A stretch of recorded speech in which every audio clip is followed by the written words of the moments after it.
Welcome back to Crypto Meets AI. Jared here with an update for you. Do me a favor, friends. Smash that like button, hit subscribe, and comment down below. Now let's get into this. And yes, we're going to start this off with some comedy, but it has to have some truth behind it all. In my personal opinion, there's never really been a war on drugs. Trump is the first president that I've ever seen actually take any kind of real action. And if you really want a war on drugs, well, if you don't take out the Sinaloa cartel and the Jalisco New Generation cartel, you're never going to solve any kind of drug problem, and you'll always have it coming into the United States. We've never been at war with drugs ever. Because like I said before, if we were, they would have been bombing boats in the Caribbean back in the 80s and the 90s. Now, it's time to laugh. Check this out. Buenos nachos, amigos. Yo soy su presidente, el señor Donaldo J. Trumpo.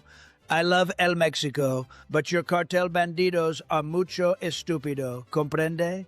They keep sending el cocaíno to los Estados Unidos y eso no bueno. Anyway, if they keep sending el cocaíno to El America, Señor Trumpo will land a mucho grande missile up their aso. ¿Comprende, amigos? Muchas gracias, muchachos, y que viva el México, cabrones. ¿Comprende, amigos? Muchas gracias, muchachos, y que viva el México, cabrones.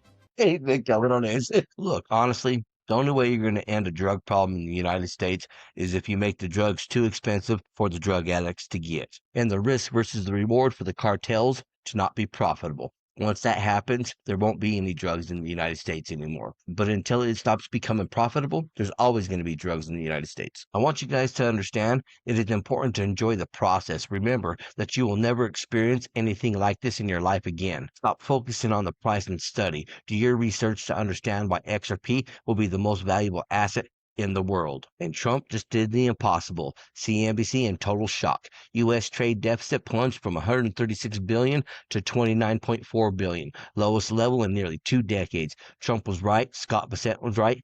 They were all right again. Go up. This is unreal. The movement in this number, minus 29.4 billion. We cut it basically in half. We cut it in half. Just consider this. In March, it was 136 billion. Right now, it's a whisker under 30 billion. We haven't been that small in a long time. I don't have enough records here to go back that far, but you're going back a ways. It really shouldn't matter what political side you're on. If you want to benefit from the opportunities that's going to be coming, you shouldn't care who's running the government. If the government is doing what's best for the United States, then that's all we need to worry about. And if you're a capitalist and you take advantage of the situation that we're in right now, you will see the golden era come upon you. Opportunities come and go. It's your choice whether you let them pass you by. And now, some more comedy. Check this out. This gave me a good laugh. I think you guys will.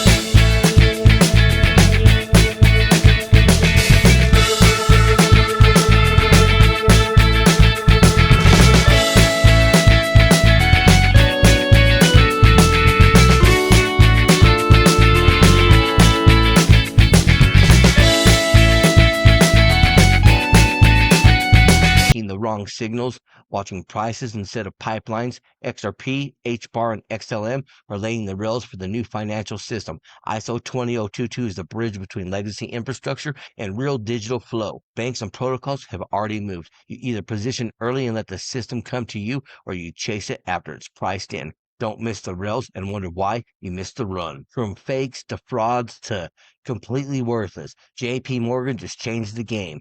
JPMorgan Chase will now accept Bitcoin as collateral, from worthless to bank-grade collateral. Go figure. Why it matters? Institutional trust skyrockets. Credit flows into Bitcoin, not just speculation. BTC moves from an alternative core financial infrastructure. This isn't hype, it's adoption at its highest level. And you all better hope so, because Bitcoin might go belly up. But I'll still put the news out there regardless if I like it or not. JPMorgan is allowing clients to pledge Bitcoin and Ether as collateral for loans.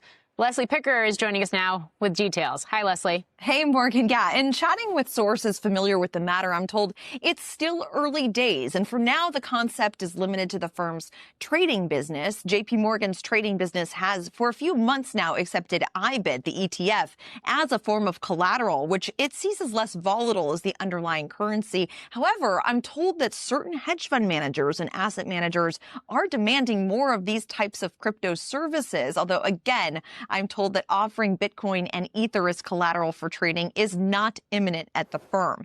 While many remember, as you mentioned, Morgan, Jamie Dimon's comments about Bitcoin being, say, a pet rock, he has moderated his tone recently. He's changed his tone because he doesn't have a choice. Like I said, they either adopt the technology or they get left behind. That's the only choices. There ain't no other choice here. And the silver fraud exposed. The disconnect is painful. While paper markets try to hold the line, the physical world is screaming. China, $128 an ounce. Japan, $120 an ounce. Venezuela, $114 an ounce. Iran, $97 an ounce. The sell wall is a paper tiger. Banks are naked shorting a metal that is physically disappearing. When the vaults run dry, the paper price goes to zero and the physical price goes to the moon. The people are taking it back. We're taking that shit back.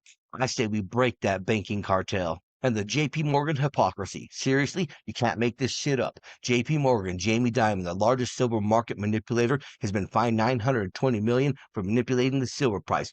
Of course, when you can make $100 billion and only get fined $1 billion, basically, you're going to do it every single time. You don't care. You don't give a rat's ass. But what I want to know is why the SEC Gov will go after anybody making a tweet about shorting a bank with the full extent of the law, but JPMorgan can just do whatever they want. Naked short sell. They should be banned from trading. They are repeat offenders. When is Secretary Paul Atkins going to do this job? Because Jamie Dimon says you have the enforcement capability to look at what people are doing by name and in options, derivatives, and short sales. So when are you going to enforce the laws? How many retail investors need to be harmed by market manipulation before you do your job? When is this new day going to start at the SEC? Probably never will. Is silver being secretly suppressed? Join me for a quick dive.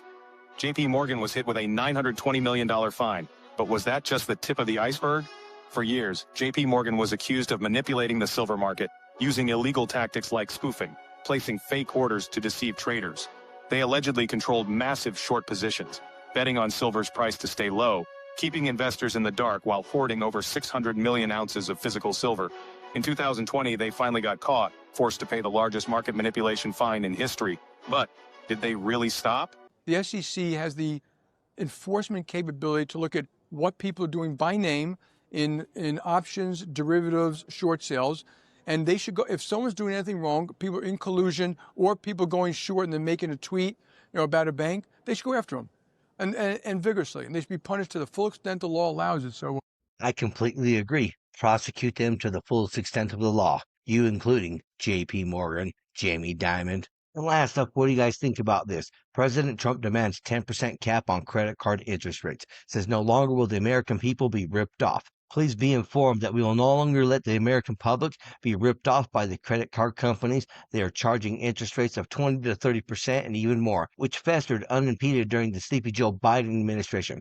Affordability? My ass. Effective January 20, 2026, I, as President of the United States, am calling for a one-year cap on credit card interest rates of 10%. Coincidentally, the January 20th date will coincide with the one-year anniversary of the historic and very successful Trump administration. Thank you for your attention to this matter. Make America great again, President Donald J. Trump. Well, that's what I have for you folks. Until next time, stay savvy, stay stacking, and I'll catch you in the next one. If you enjoyed this, smash that like button, hit subscribe, and comment down below. And if you want more crypto deep dives, check out our videos right here at Crypto Meets AI. Thank you for watching. Remember to always do your own research. This is not financial advice.